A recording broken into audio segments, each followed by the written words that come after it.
Well, we're honored to be joined by Hans Zimmer today. Hello, Hans. That remains to be seen if you're honored. Okay, hi, nice to see you, Jeff. Good to see you too. And congratulations on having the star on the Walk of Fame recently. Absolutely. You know, I take my dog there regularly now. Never mind. That's a wonderful honor.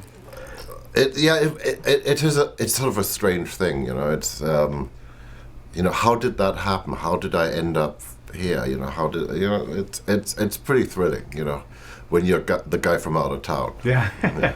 Well, that is certainly part of what we're interested in. Is how did you wind up here? I mean, you started out in Germany, and then you wound up in England and then the United States. Well, I didn't really start out in Germany. I mean, obviously I'm German. I still have my German passport.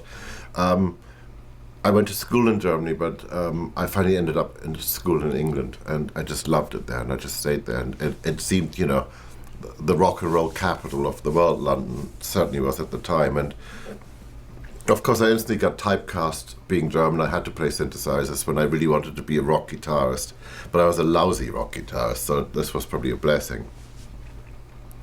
And after having a very short-lived career in rock and roll, and it really was, you know, it wasn't what I thought it was going to be. Everything you see in Spinal Tap is the truth.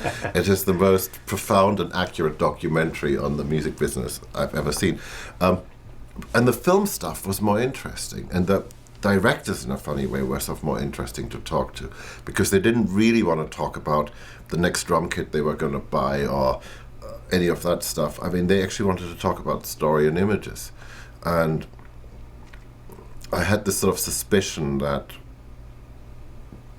you know, okay, this is a very controversial thing to say, but maybe we got it wrong in the last 100 years when we figured out how to record music, because we suddenly, you know, would buy these things we would only listen to as opposed to seeing the performers.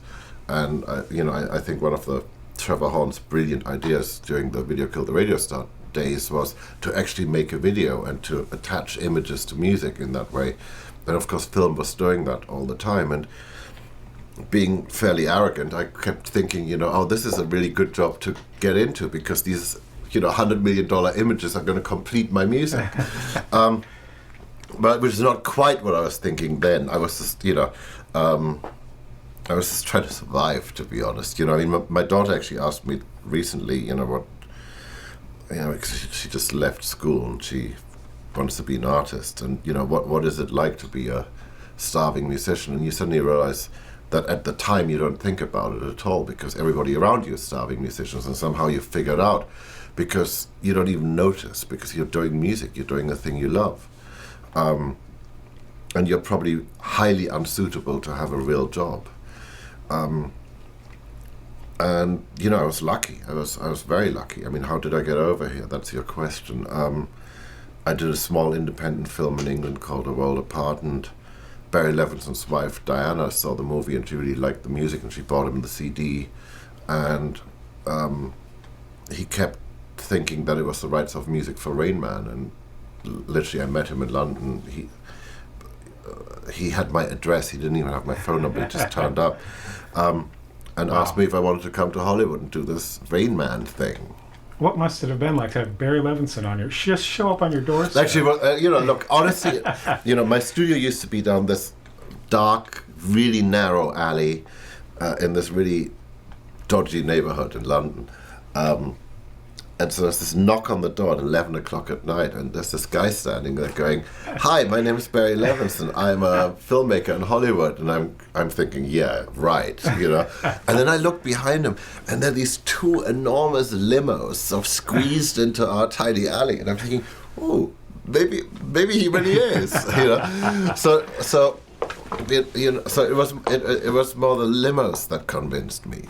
And he didn't think I wanted to come. He thought all I wanted to do was, make my little European art movies, which I loved. But, hey, I mean, yes, absolutely. So I came to Los Angeles, and I didn't really know anybody here. And I worked on a Fairlight. I mean, the Fairlight was my thing, and, so I just set it up in his office. So the Rain Man score was done in Barry's office. And it was a really nice way for him to work, because he was used to people writing on paper, and then you'd go to the orchestra session, and that was really the first time you heard the thing. And then if you didn't like something, there'd be a mad scramble with 100 players in the orchestra sitting out there, and you'd try to change things, and it would inevitably end up some sort of dodgy compromise. And here was this guy sitting in his office and just doing it. And really, the end of Rain Man is truly a sort of a Barry Hans collaboration, because it's not a happy ending, because the reality of the situation of the characters is that Rain Man has to go back to he has to leave his brother, and to figure out how to, not depress people needlessly, uncommercially, or whatever you want to call it. I'd write a couple of bars, Barry would cut a little bit of picture, and it was a really good way of working.